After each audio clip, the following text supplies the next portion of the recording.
আমিনুল ইসলাম বুলবুল ভাই ফিরছেন, বাংলাদেশে ফিরছেন, অস্ট্রেলিয়া থেকে ফিরছেন, কয়েকদিনের মধ্যেই ফিরছেন। বিসিবি প্রেসিডেন্টের দায়িত্বে আছেন বুলবুল ভাই।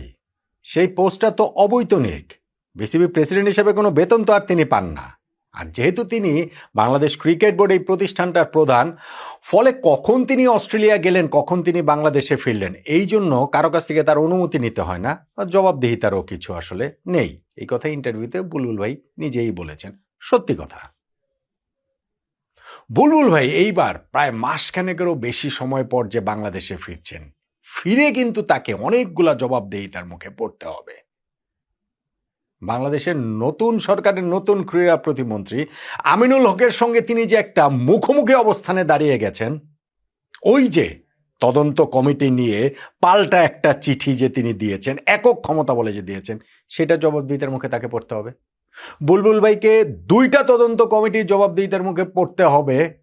বিসিবি নির্বাচনটা কিভাবে হয়েছে সেই তদন্ত কমিটি, এবং আরও একটা তদন্ত কমিটি তো গঠিত হবার কথা যে বিশ্বকাপে বাংলাদেশ কেন খেলেনি, এগুলোর মুখোমুখি তাকে হতে হবে।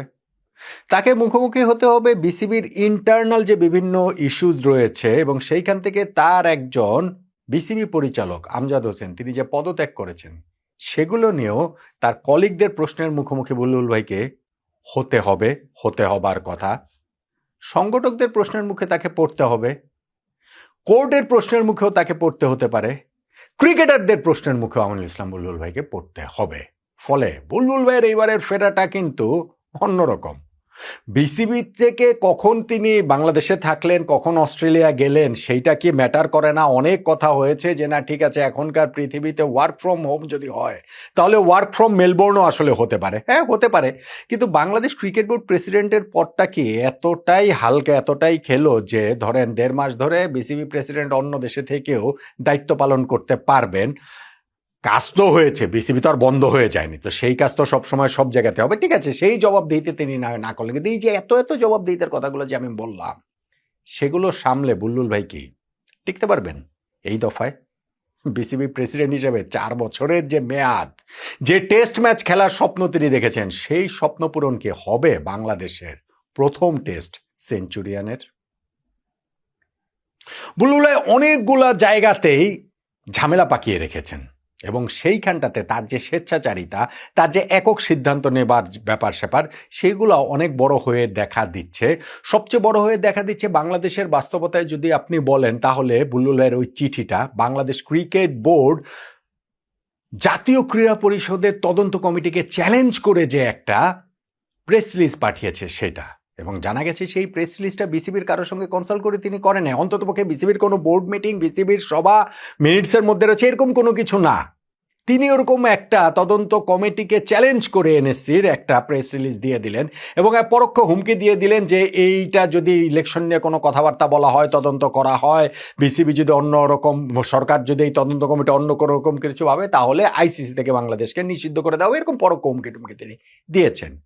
এনএসসির চেয়ারম্যান তো পদাধিকার বলে ক্রীড়া প্রতিমন্ত্রী আমিনুল হক। আমিনুল হককে তিনি চ্যালেঞ্জ করেননি? চ্যালেঞ্জ করেছেন। এখন যখন বাংলাদেশে এসেছেন, তার তো এই প্রশ্নের মুখে পড়তেই হবে যে ওই চিঠিটা তিনি মিডিয়া রিলিজটা কিভাবে দিলেন, কোন বাস্তবতায় তিনি দিলেন। তদন্ত কমিটির মুখোমুখি বুলবুল ভাইকে হতে হবে। বাংলাদেশের এই ক্রিকেট বোর্ডের সর্বশেষ যে নির্বাচনটা হয়েছে, সেই নির্বাচন নিয়ে অনেক প্রশ্নের জায়গা রয়েছে। এখন যখন এনএসসি একটা তদন্ত কমিটি গঠন করে দিয়েছে, আনুষ্ঠানিকভাবে সেই তদন্ত কমিটির কাছে জবাবদিহিতা আমিনুল ইসলাম বুলবুল ভাইকে করতে হবে, এবং স্পেশালি ওই যে দেশের 64টা জেলা ক্রীড়া সংস্থার কাউন্সিলর নির্বাচনে ডিসিদের যে হচ্ছে গিয়ে চিঠিকে তিনি পাল্টে দিয়েছিলেন, পাল্টা চিঠি দিয়ে কোন ক্ষমতা বলে তিনি আসলে দিয়েছেন নির্বাচন যদি প্রভাবিত করতে না চান, তৎকালীন যুব ও ক্রীড়া প্রতিমন্ত্রী আসিফ মোহাম্মদ সজীব ভুইয়ার সাথে কোন যোগ সাজসে তিনি এগুলো করেছেন, এবং ওই যে ক্লাবগুলো যাদেরকে হচ্ছে গিয়ে কোর্টের রায়ে একবার স্থগিত করা হয়, কাউন্সিলরশিপ আবার দেওয়া হয়, আবার স্থগিত করা হয়, এইসব প্রশ্নের মুখোমুখিও তদন্ত কমিটির সামনে গিয়ে আমিনুল ইসলাম বুলবুল ভাইকে হতে হবে। আর আরেকটা তদন্ত কমিটি, আমি জানি না ঈদের পরে তো কয়েকদিন পেরোলো, ওই তদন্ত কমিটিটা এখনো কেন গঠিত হচ্ছে না, যে বিশ্বকাপে বাংলাদেশ কেন খেলতে পারেনি। আমাদের ক্রীড়া প্রতিমন্ত্রী আমিনুল হক ভাই বলেছেন যে তিনি সেটা করে দিবেন, এবং সেই তদন্ত কমিটির মুখোমুখিও আমিনুল ইসলাম বুলবুল ভাইকে হতে হবে। সেই ক্ষেত্রে আবার তখনকার ক্রীড়া উপদেষ্টা, প্রতিমন্ত্রী তার উপদেষ্টা আসিফ মাহমুদ উপদেষ্টা ছিলেন, এবং পরের যে উপদেষ্টা আসিফ নজরুল, ডক্টর আসিফ নজরুল, তার সঙ্গে কোন যোগ সাজসে বাংলাদেশ বিশ্বকাপকে খেলতে পারেনি, খেলতে দেয়নি, সেখানটাতে বুলবুল ভাইয়ের ভূমিকা, ক্রিকেট বোর্ডের ভূমিকা কি ছিল, সেই প্রশ্নের মুখোমুখিও তো তাকে আসলে হতে হবে। তাকে মুখোমুখি হতে হবে এই যে আমি বলছিলাম যে আমাদের ক্লাব সংগঠকরা রয়েছেন তাদের, এবং সেইখানটাতে একটা বড় অংশ তার বিপক্ষে বিদ্রোহই করেছে। বিদ্রোহ করেছে না, খেলা হচ্ছে না, সব জায়গায় খেলা বন্ধ হয়ে আছে। আমি জানি না ওই ঘটনা প্রবাহ কোর্ট কাছারিতে চলে যায় কিনা, আইন আদালতে চলে যায় কিনা, সেই পর্যন্ত বুলুলকে নিয়ে যাওয়া হবে কিনা। আর বেশি করে মুখোমুখি হতে হবে, হতে হওয়া উচিত আমাদের ক্রিকেটারদের। আমাদের ক্রিকেটারদের রুটি রুজির পথ তো মোটামুটি বন্ধ করে দিয়েছেন। বড় বড় কাজ তিনি করেন, বড় বড় কথা তিনি বলেন। ওই যে বিশ্বকাপে খেলতে যায়নি, আমরা একটা 4 দিনের টুর্নামেন্ট করে আমরা 10 কোটি টাকা খরচ করে ফেললাম, বিরাট প্রাইজ মানি দিলাম, কিন্তু আমাদের দেশের সিংহভাগ ক্রিকেটারের বেঁচে থাকার মূল যে অবলম্বন, সেই লিগ ক্রিকেটের কি অবস্থা? ঢাকা প্রিমিয়ার লিগ ক্রিকেটের কি অবস্থা? অন্যান্য বছর তো এই সময়ের মধ্যে দলবদল হয়ে যায়, লিগের সূচিও হয়ে যায়, লিগের এইবারের কোথাও কোনো সারা শব্দ নাই। কেন নাই? কেননা এই বুলবুলের বোর্ডের অধীনে তো অধিকাংশ প্রিমিয়ার লিগের ক্লাবগুলো লিগ খেলবে না। বোর্ড প্রেসিডেন্ট হিসেবে সেই ব্যর্থতার দায় কি তারও না? তিনি সেই সমস্যার সমাধানে কি কি পদক্ষেপ নিয়েছেন, গত 1 মাস 1.5 মাসে কি পদক্ষেপ নিয়েছেন, যত সময় ঘনিয়ে আসছে তত কি পদক্ষেপ নিয়েছেন? অস্ট্রেলিয়ায় গিয়ে বসে থাকলে পদক্ষেপটা কিভাবে নেবেন আমাকে বলেন তো দেখি। এই যে আমাদের ক্রিকেটার জাকের আলী অনেক ফেসবুকে স্ট্যাটাস দেন, আক্ষেপ ভরা স্ট্যাটাস দেন যে এক সময় আমরা ঢাকা প্রিমিয়ার লিগ খেলতাম, সেইটা নিয়ে আপনারা ট্রল করেন, অনেকে ট্রল করেন। ভাই, এই ঢাকা প্রিমিয়ার লিগ দিয়ে বাংলাদেশের প্রিমিয়ার সব ক্রিকেটারদের রুটি রুজির ব্যবস্থা হয়। ন্যাশনাল টিমের কন্ট্রাক্টেড ওই যে 25-30 জন ক্রিকেটার রয়েছেন তাদের কথা বাদ দেন, তার বাইরে যে আমাদের যে 100 জন ক্রিকেটার রয়েছেন তাদের মূল আয়ের জায়গায় এই ঢাকা প্রিমিয়ার লিগ। কোথায় সেই প্রিমিয়ার লিগ বন্ধ হয়েছে? যাকে ডালে অনেক আক্ষেপ বড় স্ট্যাটাস দেন, সেটা নিয়ে আমরা হাসাহাসি করি, সেটা নিয়ে আমরা ট্রোল করি। আমাদের নুরুল হাসান সোহান আরেক ক্রিকেটারও ফেসবুকে স্ট্যাটাস দিয়েছেন যে প্রিমিয়ার লিগের স্মৃতিটা সবসময় বিশেষ কিছু, নতুন সিজন শুরু হওয়ার অপেক্ষা। কোথায় সেই সিজন? কোনো দিকের কি কোনো হাওয়া বাতাস রয়েছে? এই সময়ের মধ্যে আমিনুল ইসলাম বুলবুল ভাইয়ের তার ওই স্বেচ্ছাচারিতার আরও একটা নমুনা দিয়ে দেখিয়েছেন তিনি, যেখানটাতে মিডিয়া কমিটির চেয়ারম্যানের দায়িত্ব থেকে আমজাদ হোসেনকে সরিয়ে দেওয়া হয়েছে। সরিয়ে তিনি দিতেই পারেন, দায়িত্ব পুনর্বন্টন করতেই পারেন, কিন্তু সেটা তো একটা প্রসেস আছে, সেটা তো একটা ওয়ে আছে। অসম্মানজনক উপায়ে যদি সেটা করেন তাহলে তো ঘরও ঠিক থাকবে না। যেমন ঠিক থাকেনি, আমজাদ হোসেন সেই অসম্মানটা না নিতে পেরে বাংলাদেশ ক্রিকেট বোর্ড থেকে পদত্যাগ করেছেন। ক্রিকেট বোর্ডের পরিচালকদের মধ্যে ইশতিয়াক সাদেক পদত্যাগ করেছেন নাম্বার 1, এখন আমজাদ হোসেন পদত্যাগ করলেন নাম্বার 2। এই পদত্যাগের পাল্লা যত দিন যাবে তত আরো ভারী হতে থাকবে বলেই আমার কাছে মনে হয়। আমি অনেক আগেই আপনাদেরকে একটা কথা বলেছিলাম, বাংলাদেশ ক্রিকেট বোর্ড প্রেসিডেন্টের পদ থেকে আমিনুল ইসলাম বুলবুল ভাইয়ের বিদায় হবে অসম্মানজনকভাবে, ভীষণ রকম অসম্মানজনকভাবে, এবং আমার কথাতে আমি এখনো অটল। আমি সেটা দেখতে পাচ্ছি যে সেই অসম্মানের বিদায় বুলবুল ভাইয়ের জন্য ওয়েট করে আছে।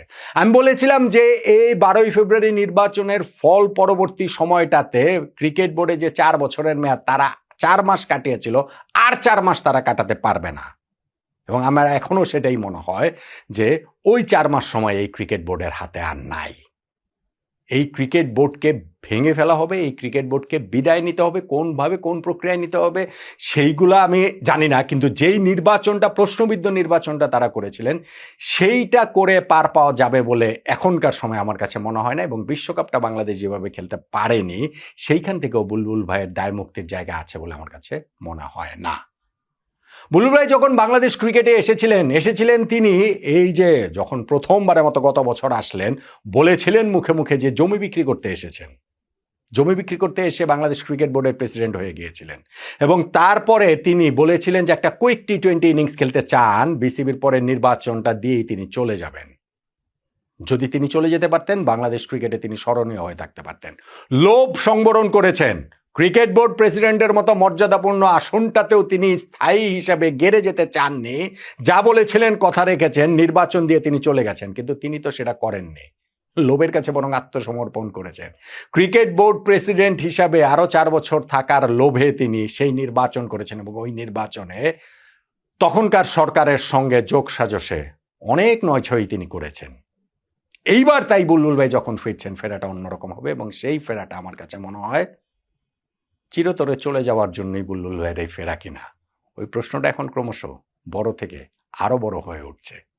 আমার তো মনে হয় না বুলবুল ভাইরা খুব বেশি দিন আর, আমিনুল ইসলাম বুলবুল অন্ততপক্ষে বোর্ড প্রেসিডেন্ট হিসাবে খুব বেশি দিন আর থাকতে পারবেন বলে আমার তো মনে হয় না।